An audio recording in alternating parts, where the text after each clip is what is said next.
یکم محرم الحرام کو آپ کی شہادت ہے، ایک مجوسی غلام ابو لؤلؤ فیرون نماز فجر کے اندر یہ غیر مسلم مجوسی ابو لؤلؤ فیرون نامی یہ چھپ کر جو ہے محراب کے اندر، تو حضرت عمر رضی اللہ عنہ جیسے نماز پڑھانے کے لیے آئے، آپ نے نیت باندھی، تلاوت شروع فرمائی، اس مجوسی غلام نے وہ زہر آلود خنجر نعوذ باللہ حضرت عمر رضی اللہ تعالی عنہ کے پیٹ میں پیوست کر دیا،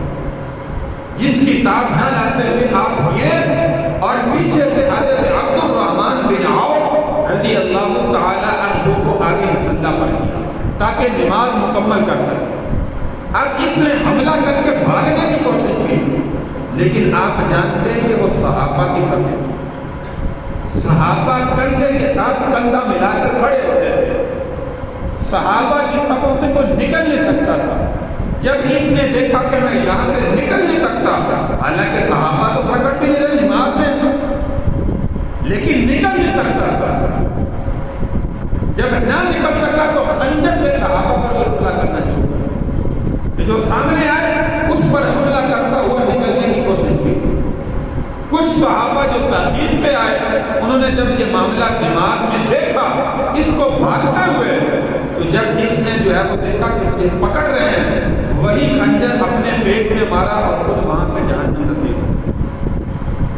نماز مکمل ہوئی، حضرت عمر بن خطاب رضی اللہ عنہ نے فرمایا فوراً دیکھو کہ مجھے قتل کرنے والا کون ہے۔ سب نے دیکھا، کہا امیر المومنین وہی مجوسی غلام جس کو آپ نے بلایا تھا، کہا میں کہتا تھا کہ اس نے مجھے قتل کی دھمکی دی ہے، فرمایا اللہ تیری ذات کا شکر ہے تو نے میری دعا کو قبول فرمایا، اللہم ارزقنی شہادۃ فی سبیلک واجعل موتی فی بلد رسول اللہ صلی اللہ علیہ وسلم۔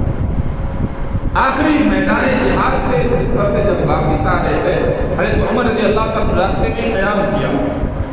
اور تکیہ اینٹ، ٹوٹی ہوئی اینٹ کا تکیہ لے کر سو رہے تھے،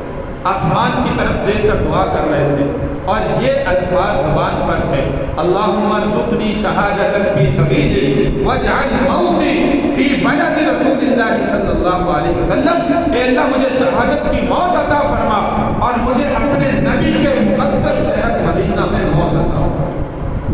یا اللہ تیری ذات کا شکر ہے، ایک مجوسی غلام نے مجھے قتل کیا، شہید کیا، کوئی مسلمان قتل کرنے والا نہیں تھا۔ جب مجوسی نے کیا تو مجھے اطمینان ہو گیا کہ اللہ نے میری شہادت کو قبول کیا۔ تو اب یہ 26 یا 27 کو حملہ ہوا، یکم محرم الحرام کو آپ جامع شہادت نوش کر گئے۔